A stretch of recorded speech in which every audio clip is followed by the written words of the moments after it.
Germany's historical legacy encompasses figures whose influence has left indelible, rather destructive marks on the global stage. Among them, Adolf Hitler and Karl Marx stand as infamous entities, their actions and ideologies resonating with destructive implications. However, while these figures have garnered their fair share of criticism and analysis, less explored yet impactful German luminary emerges, Dr. Samuel Hahnemann, the progenitor of homeopathy. It is essential to engage in a discourse that differentiates between medical science and alternative therapies that are just not scientific. We aim to understand why homeopathy, despite not being a proper scientific discipline, is still popular and why some folks prefer it over the tried and tested Ayurvedic science. The origins of homeopathy can be traced to Samuel Hahnemann, a German physician who formulated its fundamental principles in the late 18th century. Homeopathy's core principle, like cure like, posits that a substance causing symptoms in a healthy individual can alleviate those very symptoms in a sick person. Hahnemann's treatise, Organon of the Medical Art, outlined these principles and became the cornerstone of homeopathic practice. Funnily, it was the same Hahnemann who derived the term allopathy for modern medicine, and definitely not in a respectful manner. What began as a gentle alternative to prescribed medicine soon turned into a cult, demanding less accountability and more followers. The 19th century saw homeopathy spreading beyond European borders, finding particular resonance in the United States. Its popularity surged due to its individualized approach and relatively gentle remedies. Consequently, the emergence of homeopathy was also met with skepticism and resistance. The simmering tension between allopathic medicine and homeopathy intensified as the latter gained ground. The turning point arrived in the late 19th century when the Flexner Report prompted a re-evaluation of medical education and practices. Subsequently, homeopathy's individualized care started aligning with the evolving medical landscape and slowly found its acceptance amongst the masses.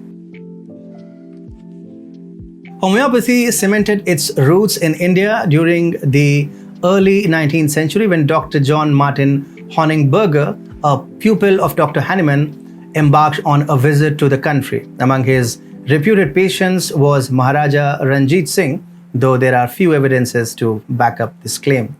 Today, homeopathy thrives as a burgeoning industry in India. Dr. Mukesh Batra, a prominent figure in the field, reveals that the homeopathic market in India is poised for consistent growth, projected at an annual rate of 20 to 25%. This expansion is anticipated to lead to a market size of around $1.08 billion. The driving force behind this surge can be attributed to India's vast pool of over 500,000 registered homeopaths, with approximately 20,000 new practitioners joining annually. With its steadfast popularity, homeopathy plays a pivotal role in the health landscape of India, serving as a primary healthcare choice for over 100 million people. The WHO acknowledges homeopathy as the second largest system of medicine globally. It extends its reach to more than 80 countries, with over 200 million individuals relying on its principles for regular health management.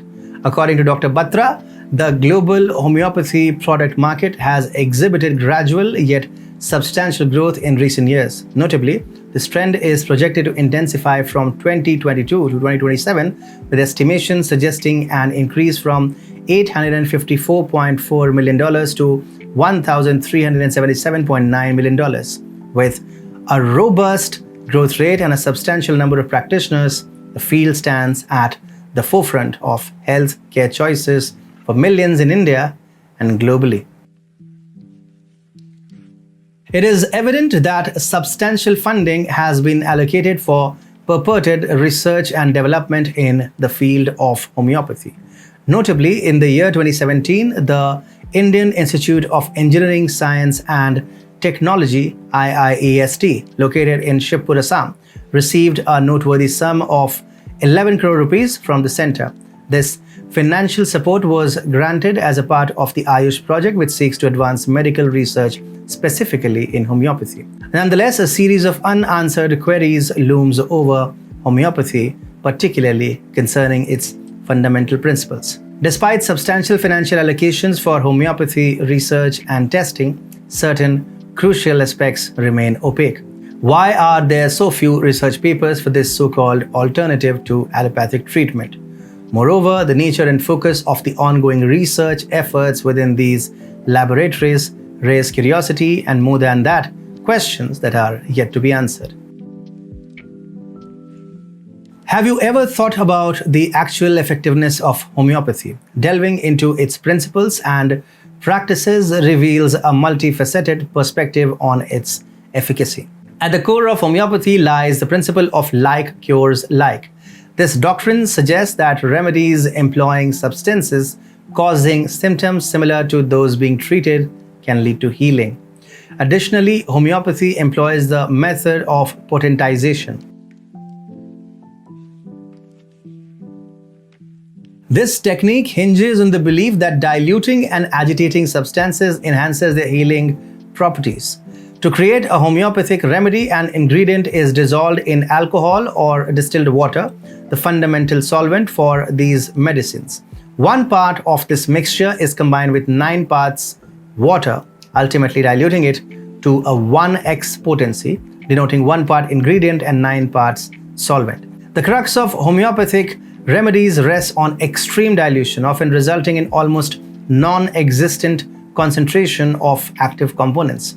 The process mentioned above is repeated with 9 parts of pure water, and then you have 2x of potency. This process is repeated ad nauseum until you get the desired grade of potency, say 20x. The final solution is then administered orally or through concentrated sugar pellets that are sold as globuli. But how effective is this? A 20x potency, for example, is like dissolving 1 aspirin pill in the entire water volume of Atlantic Ocean.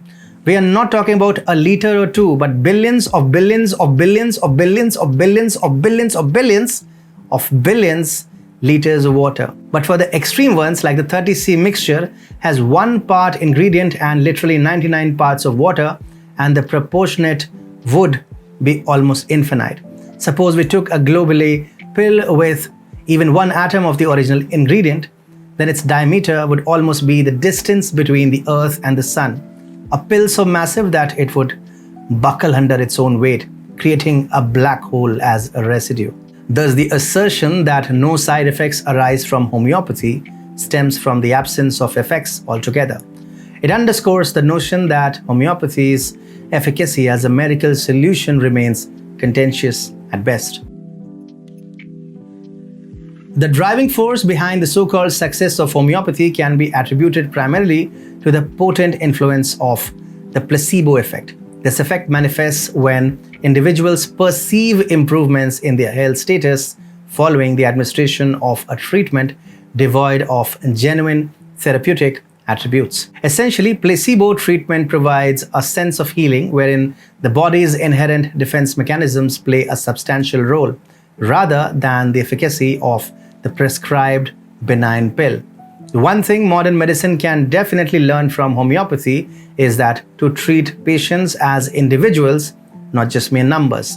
Having said that, empathy is no substitute for actual treatment. The placebo effect phenomenon, as articulated by Ben Goldacre, author of Bad Science, is characterized by symptom improvements in patients who receive treatments they believe will be effective, even if the treatment itself lacks inherent potency. This psychological response, powerful in its influence, underscores the necessity of benchmarking new treatments against placebos.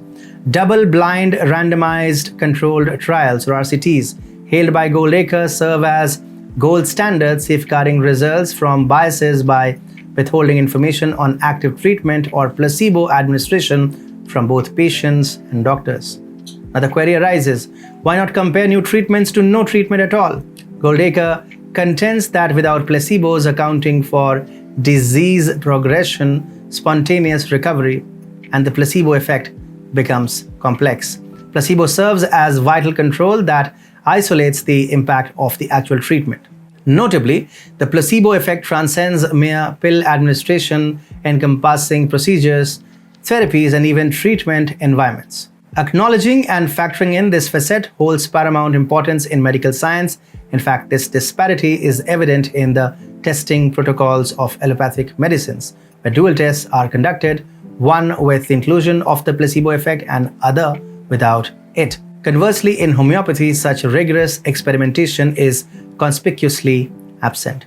This absence prompts uncertainty regarding the legitimacy of the treatments administered to patients. Without comprehensive testing mechanisms, the veracity of the medicines remains an open question.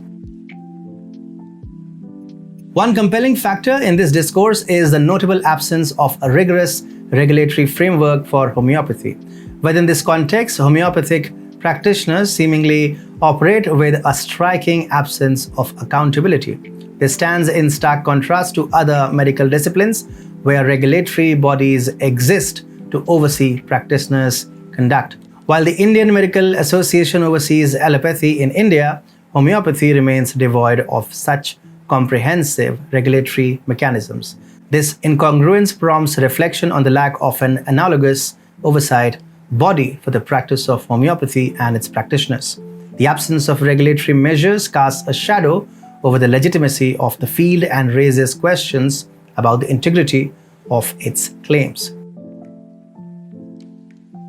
Despite numerous unanswered questions, many of which might forever remain unresolved, homeopathy maintains its popularity among the Indian population. Surprisingly, it often takes precedence over the more traditional and empirically effective Ayurveda. This phenomenon prompts an inquiry into its underlying reasons, a scenario where the logical preference order would be Ayurveda, then allopathy, and then maybe homeopathy. Unfortunately, reality doesn't align as such. So where did Ayurveda fail? No, that is not the question. The question should be, what does homeopathy have that Ayurveda does not? The answer is simple: strong confirmation bias. In a modern, fast-paced world, the quest for rapid solution is a norm. People seek outcomes that materialize in an instant, often sidelining the potential for sustained long-term benefits. This inclination is equally true for Ayurveda. While it doesn't claim infallibility, Ayurveda champions patience and dedicated adherence to its methodologies. Practitioners aren't interested in delivering transient relief. Their aim is to strike at the root cause of the ailments. For instance, if confronted with a fever, their objective is not just to alleviate the immediate symptoms, but to eliminate any recurrence of fever within the body due to the same condition. Also, the one crucial factor that sometimes drives people away from Ayurveda is strict adherence. For instance, if you are given a solution to remove an ailment, like say the recurrence of cough, you have to consume the prescribed ingredients in the exact manner as mentioned. Nothing more, nothing less. In fact, this adherence even multiplies into a substantial change in your daily habits, something not many people would subscribe to. In contrast, homeopathy doesn't necessitate such extensive investment or research. The allure lies in the simplicity of popping a pill and voila, the ailment vanishes. This perception, however, may not consistently align with reality, as the efficacy of such claims varies. Homeopaths and allopathy aspire to establish this narrative of instant recovery, albeit not always substantiated by evidence, especially in the case of homeopathy. The intriguing factor is the potent role of the placebo effect, which finds a home in homeopathy but lacks resonance in Ayurveda. Ayurveda steers clear of deceiving patients, thereby attracting a relatively smaller following. Also, the salts commonly used in allopathic medicines have at least an indirect, if not a clear-cut, connection with the natural, preferably Ayurvedic roots. As such, the disparities in adoption and perception between Ayurveda and homeopathy could potentially be attributed to this placebo-driven dynamic. Consequently, it underscores the necessity for a comprehensive exploration into homeopathy, understanding its mechanisms, merits, and the psychological factors underpinning its perceived efficacy could shed light on the reasons behind its appeal, despite the absence of rigorous scientific backing.